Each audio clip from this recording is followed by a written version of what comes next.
What do you think that will look like? You want to know something? I'm vehemently disappointed that nobody pointed out the Caddy PS1. It's such a cool collection piece too. It only cost me 2/17 of my soul. I mean, come on, it even makes sounds and shit. Hello, I'm Spud. I need to cover something that will grab your attention. But what?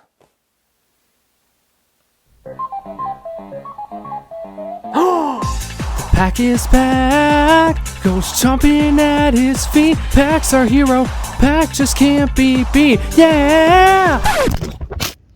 Ow! Let's talk about Pac-Man World. Man, I haven't covered this game in a hot minute. One more can be said about Pac-Man. He runs around, eats dots and fruit, and eats a bigger dot to eat the ghost chasing him. It's a simple yet effective concept. A concept that became an incredibly addicting arcade game that still gets played to this very day. The sun could explode tomorrow and somewhere there will still be a Pac-Man arcade cabinet. And now he's a big yellow testicle. Back in 2020, I uploaded a series of videos reviewing the entire platforming trilogy known as Pac-Man World, and I even looked at its racing spin-off. My thoughts and feelings have drastically changed since then, and I plan on revisiting the trilogy. For now, however, we have a remake to talk about. Yes, Pac-Man World was given a remake in 2022 with the subtitle Re-Pac. Now, hold your horses for just a second. Don't worry, we'll get to Re-Pac in due time. Remember how I just said I wanted to revisit the original trilogy? Well, I figured I could kill two birds with one stone and talk about the original Pac-Man World, just so I could give it a proper review and not some 8-minute long incoherent rambling based on some snippets of gameplay that I saw from a lawn play. This time, no excuses. I legitimately played through the entire thing and beat it 100%. Don't believe me? Here is my save file. Now I know it says 98%, but the last 2% comes from defeating ToastyMann and the game doesn't save after that. So trust me, 98% is every single maze, every single letter, and every single family member rescued. Shut up. Like I said, we'll get to Re-Pac momentarily. But if you're an impatient bitch, you can use the timestamp in the description to skip to the Re-Pac review. Anyway, let's jump back into the 1999 PlayStation Classic, Pac-Man World 20th Anniversary. Hang on, 20th? Namco and Hometech couldn't wait to release this game in 2000? You know, Pac-Man's actual 20th anniversary? I guess they really wanted to get this thing onto store shelves. I mean, did you see the Klonoa promo in the magazines? No, not that one. That one. Because nothing sells your game better than calling it AIDS. Let's just call it Pac-Man World. Now, let's get to it, and if this demo bot is anything to go by.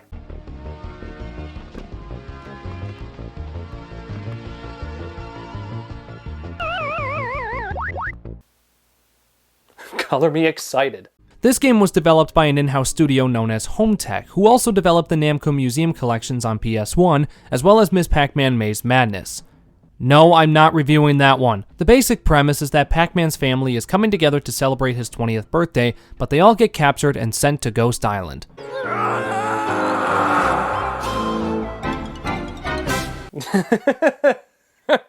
Sorry. That scream still gets a chuckle out of me. In this game, the ghosts are bossed around by a metallic Pac-Man knockoff named ToastyMann. Pac-Man arrives on Ghost Island and our journey begins. Let me start by saying that these graphics aren't too bad. One of the best looking for the console even. Although there are instances where if you look to the right, some of the level isn't loaded yet. That's odd. As far as the gameplay goes, it's pretty straightforward. However, the physics are highly suspect. There are several moments where Pac-Man takes damage from looking at that parrot funny. Seriously, what hit me here? The controls also leave quite a lot to be desired. For starters, dropped inputs. I swear, sometimes the game will just completely ignore my X button press when I know I pressed it. And it's not an issue with the DualShock 2's pressure-sensitive buttons either.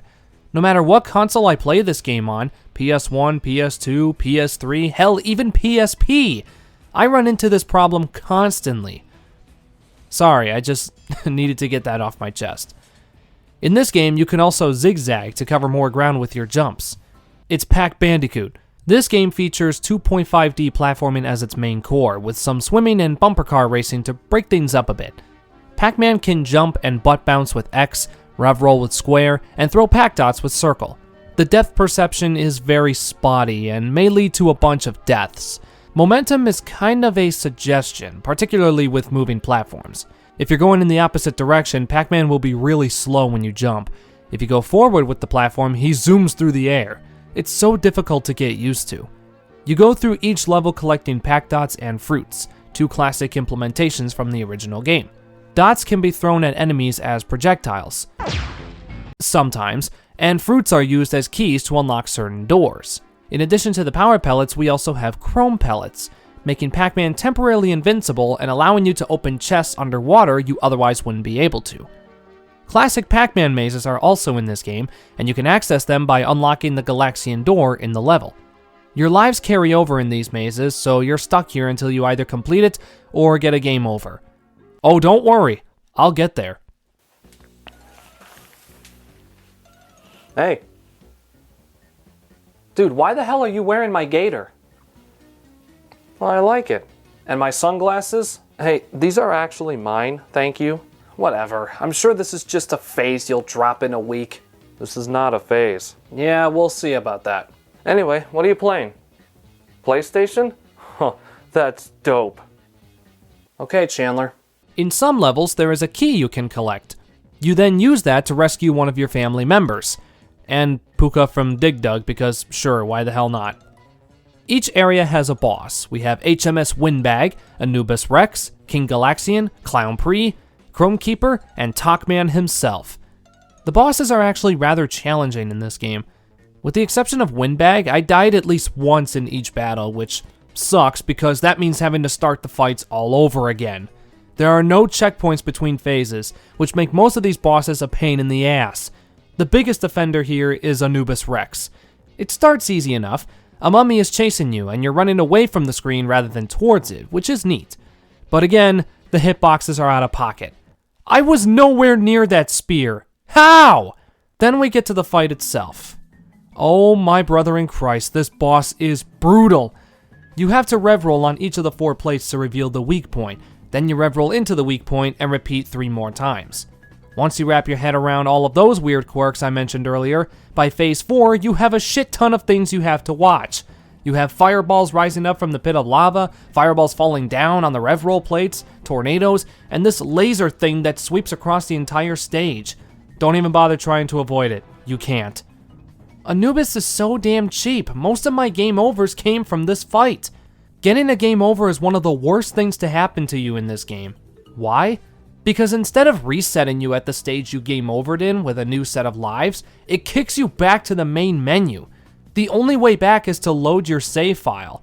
So if you weren't saving your progress, which you can only do at the end of the level by the way, that means everything you did is now gone and you have to start all over again. Pair this with the janky controls and expect to see the game over screen a lot, whether you played the game before or not.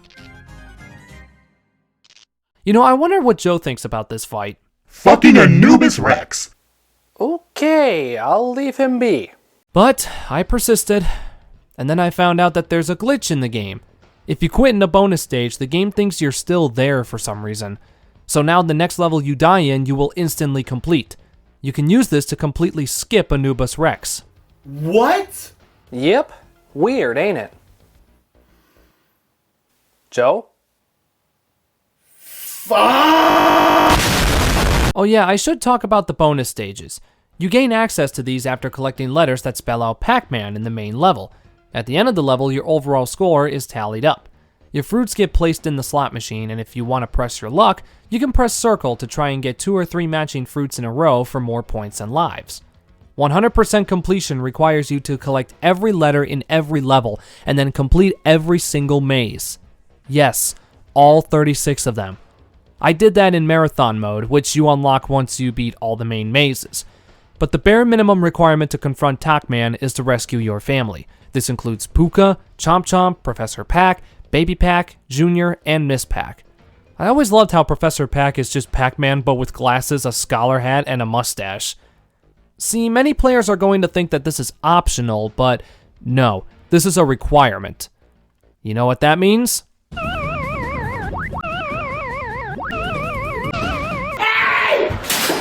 Anyway, let's now talk about this game's music.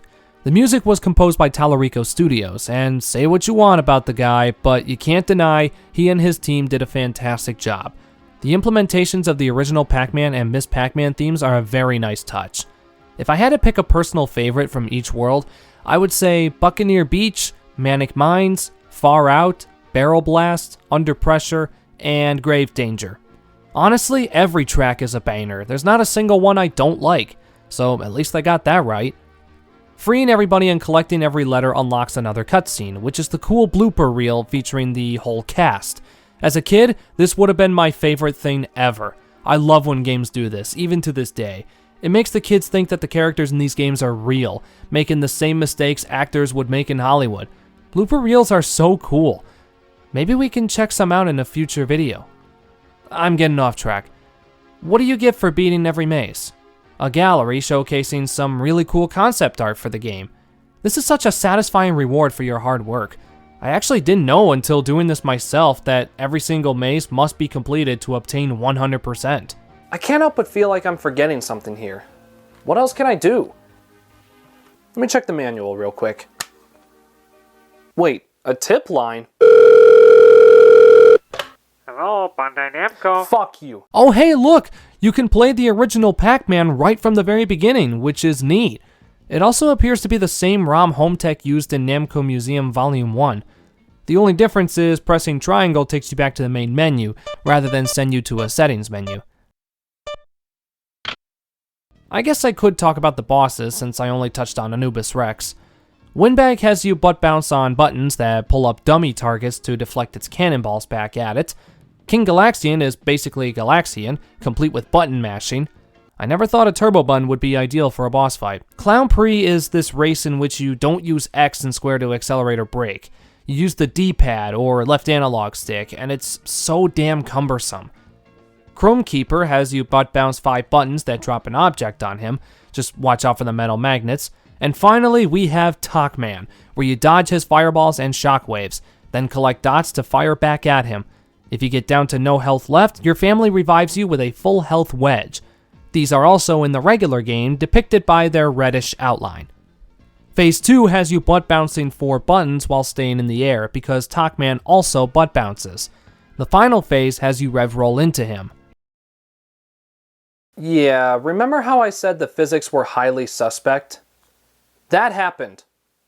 Twice. Whatever, ToastyMann is defeated. He explodes and it's revealed that he was being controlled by a ghost named Orson. And after crying, Pac-Man proceeds to chomp him. You get one final picture showing Pac-Man and his family along with your overall completion percentage.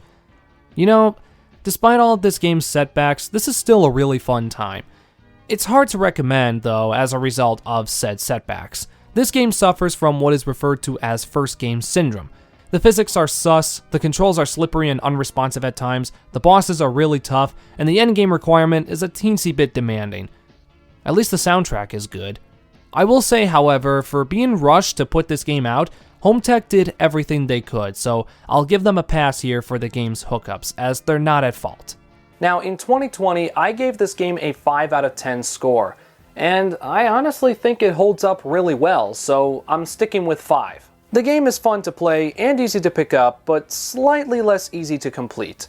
A product of its time for sure. And hey, it's sold enough units to get this ugly ass thing. Now then, let's talk about its 2022 remake, Pac-Man World Re-Pac.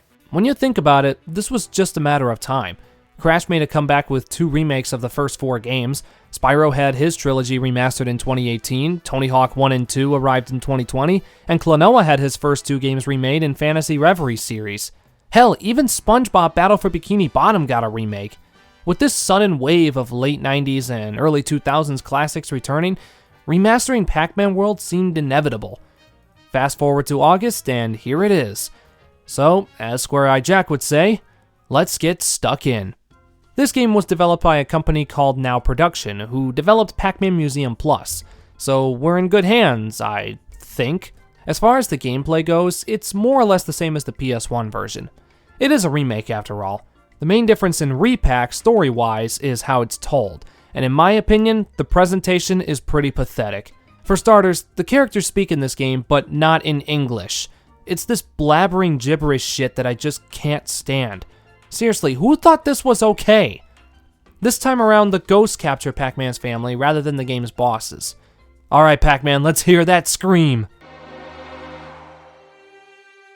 What do you mean you can't do it? Hey, wait a goddamn second, you're not Miss Pac-Man. Yeah, legality shit has kept her out of this game. I'm not going to go into great detail on the whole story, but if you're really curious, Jonii did a really good video documenting everything. I'll leave a link to his video below. To cut a long story short, Namco didn't make Miss Pac-Man. It was kind of the first ROM hack, if you will. The rights to the IP now belong to a company called AtGames, aka the guys who made these motherfuckers. And since Bandai Namco had some beef with AtGames in the past, you bet they'll do anything to avoid paying royalties. This meant Miss Pac, Baby Pac, and Junior had to be replaced. So yes, you could say Miss Pac-Man left and took the kids. Now we get Pac-Sis, Pac-Boy, and Pac-Mom. No, it's not Pac-Man's actual mother. That would be pretty funny though. She's the mother of Pac-Boy and Pac-Sis, and is Pac-Man's new girlfriend/wife. I don't know. Hell, not even Chomp Chomp is safe. He is now Pac-Buddy. Are you fucking kidding me? Of all characters, they seriously can't use Chomp Chomp? He's a dog, who cares? Unless... Can Pac Dogs die? Well, while I zone out thinking about this shocking revelation, let's talk about some of the quality of life changes Re-Pac introduces. First off, Pac-Man has a new ability that makes platforming easier, fluttering in the air for more distance. Don't know why it has to be on a different button that isn't the jump button. In easy mode, you can infinitely flutter across gaps. Yes, this game has an easy mode, as if the game wasn't easy enough. Every 3 deaths, the game won't shut up about it. I don't need your pussy shit! Seriously, this gets annoying. Speaking of annoying changes, Re-Pac has these fruit ribbon things, and you use these to open the doors that contain the keys. Why is this annoying? Because I had to play Corsair's Cove a second time, not even realizing it until remembering that I never got the key. Why did they do this? Just give me the damn key! Then we have the slot machines. In the original, these were optional, and you had the choice to skip this and move on. In Re-Pac, there are tokens in each level. Collecting one will force you to play the slot machine. These waste time, and I find myself actively avoiding tokens now because I just don't give a shit. In the original, dying doesn't reset the music in the level. It keeps going. So why does it reset in Re-Pac?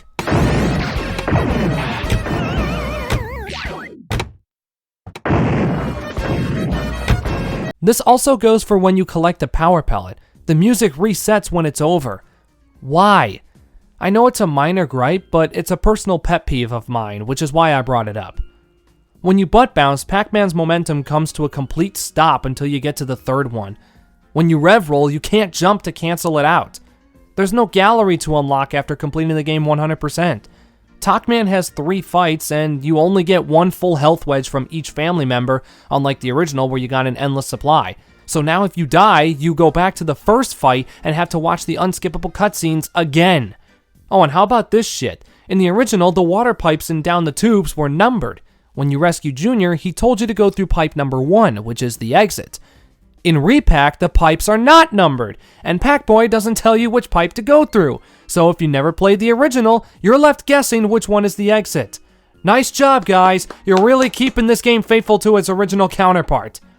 But don't worry, because you can still play the original Pac-Man game. You just have to unlock it. There's also this credits sequence where you listen to a new song called We Are Pac-Man, and you collect the letters to spell out thank you for playing. Why do I bring up the credits? Because Home Tech was not credited for developing the original Pac-Man world until a patch in November when Bandai Namco were called out for it. Weirdly enough, I'm not surprised. What else would you expect from a company that only cares about how many Dragon Ball games they can release in a year? Regardless, you have to credit the original developers of the game you're remaking. No excuses. Here's another thing that bothers me. This game's true ending. I'm putting quotes around that. There's actually 2. If you don't rescue your family, Pac-Man will just take a power pellet and chomp Orson, like in the original. If you do, Pac-Man shows mercy and makes amends with Orson. I'm sorry, but no, this ending is fucking stupid. And the worst part is, You can't choose which ending you want if you do rescue everybody. I'm not going back through the game for an ending that I can just watch in the original. Why should I? Orson is not mentioned by his actual name at all either. Instead, he's referred to as Pac-Man open parenthesis ghost closed parenthesis. So did they just like play only the first 3 or so levels of the original and then said, fuck it, pull up the lawn play? Because these stupid changes make the game less and less faithful to the original. I honestly want to go back to the PS1 game. If I ended the review here, I would give this game a 3 out of 10 for its poor authenticity. However, that's just the gripes that I have. There's actually some good changes in Re-Pac as well, to make the game more accessible. For starters, each level shows you what collectibles are in it. You no longer have to guess what level the key is in. In the original, the blue buttons would be oftentimes very confusing. In Re-Pac, they're numbered in the order you have to press them. Pac-Dot throws are much better. Pac-Man's overall movement is a little faster compared to the original. When you eat a power pellet, Pac-Man turns into a giant, and the surrounding area has its bottomless pits filled. I could have done without the giant Pac-Man, to be honest, because he's then too big to enter any unlocked doors, meaning you have to wait for the pellet to expire. In the original, the chrome pellets wouldn't respawn. If you didn't break those underwater chests, you were shit out of luck and had to back out and start the level all over again. In Re-Pac, the pellets do respawn, making some levels, like down the tubes, much easier. And that's not even getting to the bosses. Windbag has another phase, Anubis Rex is so much better, King Galaxian has an auto-fire for when you hold the button down, Clown Pre is now first person, and Chrome Keeper and Talkman are entirely different bosses. In Re-Pac, any mazes you completed in the main story have a crown next to them. You don't have to replay them in maze mode when going for 100%. In the original, you did. And there is one last reward for all your troubles. If you rack up your score to at least 765,000 points, you will get a special key, which you can then use to unlock every gate and door in every level. But by then you've already beaten the game, so what's the point? Overall, Pac-Man World Re-Pac feels like a remake that kinda lost its identity. That's the best I can come up with, so take it or leave it. I can understand why Now Productions made these changes to this game. They're all attempts to make the game more user-friendly. For better or worse, well, that's up for debate. It's been a few weeks now since I beat this game, and I still don't really know how to feel about it. On one hand, it's a really solid game to shut your brain off with.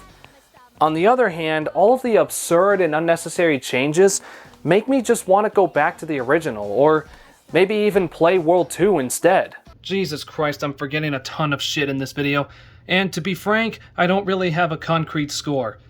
I was supposed to say that before talking about what you're about to see next. Fuck me. The improvements make this game an 8 out of 10, but the hindrances make it a 4. You know what? Let's add those two scores together and divide it by 2. What does that equal? Okay, 0.6 times 10. 6 out of 10. That's the score I'm giving Pac-Man World Re-Pac. I don't know about you guys, but I'm done with remakes. Let's get some new ideas for a change. Is that too much to ask? This is a PSA. No more remakes. It's time to take off the rose-tinted glasses. Aw, but I like these. Those aren't rose-tinted, you idiot. Oh, right. I'm wearing them. I should know that. For once in your life, think, Nitro. Anyway, I'm going to bed now, and if you try to wake me up, I'll kill you.